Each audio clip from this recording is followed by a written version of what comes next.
Good morning students, welcome back to Science Online class. In this class we are seeing 5th standard Science 4th lesson, one words. நம்மளுடைய 4th lesson Science in Everyday Life. நம்ம morning எந்திரிச்சிலேருந்து night தூங்குற வரைக்கும் science இல்லாமல் நம்ம வாழவே முடியாது அப்படின்னு பார்த்தோம். இதில் பேசிக் 3 சயின்டிஸ்ட், அதாவது இந்தியன் சயின்டிஸ்டை பற்றி பார்த்தோம். அதில் நம்ம ஃபஸ்ட்டு பார்த்தது சிவி ராமன், செகண்டாக பார்த்தது டாக்டர் ஏபிஜே அப்துல் கலாம், தேர்டாக நம்ம பார்த்தது சத்யேந்திரநாத் போஸ். அதுக்கப்புறம் வேஸ்டேஜ் பார்த்தோம். வேஸ்டேஜ் 2 டைப் ஆஃப் வேஸ்டேஜ் இருக்குது. ஒன்று பயோடிக்ரேடபிள் வேஸ்டேஜ், இன்னொன்று நான் பயோடிக்ரேடபிள் வேஸ்டேஜ். பயோடிக்ரேடபிள்னால் மக்கிற குப்பை, நான் பயோடிக்ரேடபிள்னால் மக்காத குப்பை. அதுக்கப்புறம் இ வேஸ்டேஜ் அப்படின்னு பார்த்தோம். இ வேஸ்டேஜ் மீன்ஸ் எலக்ட்ரானிக் வேஸ்டேஜ். நம்ம யூஸ் பண்ணுற மொபைல்ஸ், கம்ப்யூட்டர் இதெல்லாம் உடஞ்சி போனால் அதில் வர்றது தான் இ வேஸ்டேஜ் அப்படின்னு சொல்லுவோம். ப்ரீவியஸ் கிளாஸில் நம்ம வந்து 1 வேர்ட்ஸ் ரிவிஷன் பண்ணிக்கிட்டு இருந்தோம். அதில் டாக்டர் ஏபிஜே அப்துல் கலாம் அவருடைய அந்த ஆக்ஷன்ஸ் குவாலிட்டி தான் நம்ம என்ன பண்ணோம் பார்த்தோம். இப்போ நம்ம பார்க்க போகிறது யாரோடையது அப்படின்னா சத்யநாத் போஸ் அவருடைய குவாலிட்டிஸ், அதுக்கப்புறம் அவருடைய ஆக்ஷன்ஸ் என்ன அப்படின்றத நம்ம என்ன பண்ண போகிறோம் பார்க்க போகிறோம். பாருங்கள், ஆக்ஷன்ஸில் he started the working men's institute. அதாவது அவர் என்ன பண்ணார்னா ஒரு ஒர்க்கிங் மேன் இன்ஸ்டிடியூட்டை ஆரம்பித்தார். அதுக்கப்புறம் பாருங்கள், I have got all the recognition I deserved. எனக்கு எல்லா ரெகக்னேஷனும் கிடைச்சிடுச்சு. அதுக்கப்புறம் தேர்ட் பாருங்கள், he was a good as a playing extra. அந்த எக்ஸ்ட்ராயின்னு ஒரு இன்ஸ்ட்ருமெண்ட் சொன்னாலே வயலின் முறையே இருக்கும், அது ப்ளே பண்ணதில் ரொம்ப டேலண்ட்டாக இருந்தார். அதுக்கப்புறம் பாருங்கள், he came back in India after the brief stay in யூரோப்லேருந்து என்ன பண்ணார், இந்தியாவுக்கு வந்துட்டார். அதுக்கப்புறம் லாஸ்ட்டு பாருங்கள், he insist that the students should design their own equipments with available local material. ஒவ்வொரு ஸ்டூடெண்ட்ஸ்கிட்டையும் என்ன சொன்னார் அப்படின்னா, நீங்களே என்ன பண்ணுங்கள், உங்களுக்கு தேவையான இன்ஸ்ட்ருமெண்ட்டை தயாரிங்க. அது எப்படி இருக்கணும் அப்படின்னா லோக்கலில் கிடைக்கிற மெட்டீரியல்ஸை யூஸ் பண்ணி உங்களுக்கு தேவையான இன்ஸ்ட்ருமெண்ட்டை நீங்களே தயாரிச்சிங்க அப்படின்னு சொன்னார். ஓகேங்களா? இப்போ பாருங்கள், குவாலிட்டிஸ் அண்ட் ஆக்ஷன். ஃபஸ்ட்டு பாருங்கள், லவ் ஃபார் ஃபைனான்ஸ். அதாவது எதில் ஆர்ட்ஸில் அவர் எதில் ரொம்ப இன்ட்ரெஸ்டாக இருந்தார் அப்படின்னா அதுக்கு ஃபஸ்ட் இங்கே தேர்டாக இருக்கணும். He was a good at a playing extra. அந்த எக்ஸ்ட்ரான்ற பிளேயிங்கை ப்ளே பண்ணுறதுல ரொம்ப அவருக்கு இன்ட்ரெஸ்டே அதிகம். அதுக்கப்புறம் பாருங்கள், பேட்ரியாட்டிசம் அப்படின்னா தேசபக்தி அப்படின்னு சொல்லுவோம். He came back to India after the brief stay in யூரோப்லேருந்து என்ன பண்ணார், இந்தியாவுக்கு வந்துட்டார். அதுக்கப்புறம் தேர்டாக பாருங்கள், ஹியூமிடிட்டினா பணிவு. அதுக்கு என்ன வரும் அப்படின்னா, ஐ have got all the recognition I deserved.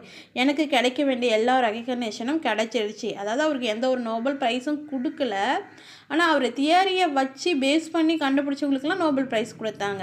அதுதான் அது என்ன சொல்லியிருக்காரு அப்படின்னா, இப்போ அவர் ஏன் உங்களுக்கு நோபல் ப்ரைஸ் கொடுக்கல அப்படின்னு கேட்கும்போது தான் அவர் சொல்லுவார், I quote all the recognition. எனக்கு கிடைக்க வேண்டிய எல்லா அங்கீகாரமும் கிடைச்சிடுச்சு அப்படின்னு சொன்னார். அதுக்கப்புறம் பாருங்கள், சோஷியல் ரெஸ்பான்சிபிலிட்டியில் என்ன வரும் பாருங்கள், he started the working men's institute. அதாவது சமூகத்தில் அவருடைய பொறுப்பு என்னவாக இருந்துச்சு அப்படின்னா, அவர் ரொம்ப படிக்கணும்னு ஆசை இருந்தும் படிக்க முடியாதவங்களுக்கு என்ன பண்ணார் அப்படின்னா அந்த ஈவினிங் ஸ்கூல்ஸ் ஒன்று ஆரம்பித்தார் இல்லையா, அதுதான் அது.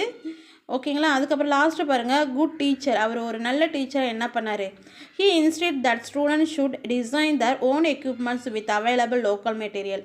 அவர் என்ன சொன்னார், ஒவ்வொரு ஸ்டூடெண்ட்ஸ்க்கும் நீங்களாம் என்ன பண்ணுங்கள், ஒரு ஓன் மெட்டீரியலை நீங்களாக தயாரிங்க. அது லோக்கலாக கிடைக்கிற மெட்டீரியலை யூஸ் பண்ணி உங்களுக்கு தேவையான எக்யூப்மெண்ட்ஸை நீங்களாக தயாரிங்க அப்படின்னு சொன்னார். ஓகேங்களா? அதுக்கப்புறம் பாருங்கள், expand the following: AEC, MIT, SLV, DRDO. இதுக்கு எக்ஸ்பேண்ட் கேட்குறாங்க. ஃபஸ்ட்டு என்ன கொடுத்துருக்காங்க, ஏஇசி அப்படின்னா என்னென்னு பார்ப்போம். பாருங்கள், ஏஇசி அட்டாமிக் எனர்ஜி கமிஷன். ஏஇசினா அட்டாமிக் எனர்ஜி கமிஷன். அதுக்கப்புறம் செகண்ட் பாருங்கள், MIT Madras institute of technology. எம்ஐடிக்கு expansion Madras institute of technology. Third என்ன இருக்குது, எஸ்எல்வி அப்படின்னா satellite launch vehicle. SLV means satellite launch vehicle. DRDO அப்படின்றது defence research and development organisation. மறுபடி பாருங்கள், AEC atomic energy commission, MIT Madras institute of technology, SLV satellite launch vehicle, DRDO defense research and development organisation. ஓகேங்களா? இதுக்கப்புறம் நம்மளுக்கு என்ன அப்படி இருக்குன்னா question answer மட்டும்தான் இருக்குது. இதோடு நம்ம என்ன பண்ணிட்டோம் அப்படின்னா சயின்ஸ் போர்ஷனே கம்ப்ளீட் பண்ணிட்டோம்.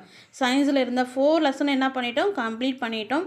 இனிமேல் வர கிளாஸில் அடுத்த கிளாஸில் கொஸ்டின் ஆன்சர் போடுவோம். அதுக்கப்புறம் ஃபுல்லாக ரிவிஷன் தான் போவோம். டிசம்பரில் நம்ம என்ன சொல்லியிருக்கிறோம், எக்ஸாம்னு சொல்லியிருக்கோம். ஸோ கிளாஸ் ஒர்க்கை ப்ராப்பராக எழுதுங்க, அதை ப்ராப்பராக பத்திரமா வச்சுக்கிங்க, ரிவிஷன் பண்ணிக்கிட்டே இருங்க. எப்போ வேணாலும் டெஸ்ட்டுன்னு அனௌன்ஸ் பண்ணுவோம். ஸோ ரெடியாக இருங்க. நாளைக்கான இன்றைக்கான ஹோம்ஒர்க்ஸு என்ன அப்படின்னா, நம்ம ஆல்ரெடி என்ன பண்ணிட்டோம், செகண்ட் லெசனில் 1 வேர்ட்ஸ் ரைட் பண்ணிட்டோம் இல்லையா. நம்ம ஏற்கனவே செகண்ட் லெசனில் இருக்கிற 1 வேர்ட்ஸ்லாம் ரைட் பண்ணிட்டோம். அதுக்கப்புறம் என்ன இருக்குன்னா, write one line answer explain the following of regarding to பேடியை பற்றி ஒரு லைனில் எழுத சொல்லியிருக்கிறாங்க. இதில் ஒரு 5 கொஸ்டின்ஸ் இருக்குது. அதுக்கப்புறம் ஆன்சர் த ஃபாலோயிங் ஒரு 5 கொஸ்டின்ஸ் இருக்குது. இதற்கு பாருங்கள், இதுதான் வந்து write 1 line answer to explain the பேடியை பற்றி ஒரு 4 கொஸ்டின்ஸ் கேட்டிருக்கிறாங்க. அதுக்கான ஆன்சரு. அதுக்கப்புறம் கொஸ்டின் ஆன்சரில் எத்தனை இருக்கும் மொத்தம் 1 2 3 4 மொத்தம் 4 கொஸ்டின்ஸ் இருக்குது. ஸோ இதெல்லாம் நான் என்ன பண்ணுறேன் அப்படின்னா உங்களுக்கு ஃபோட்டோ காப்பி எடுத்து சென்ட் பண்ணுறேன். நீங்கள் ரைட் பண்ணி கிளாஸ் ஒர்க்கை பத்திரமா வச்சுக்கிங்க. அதை வச்சு தான் நம்ம கண்டிப்பாக படித்தாகணும். ஓகேங்களா?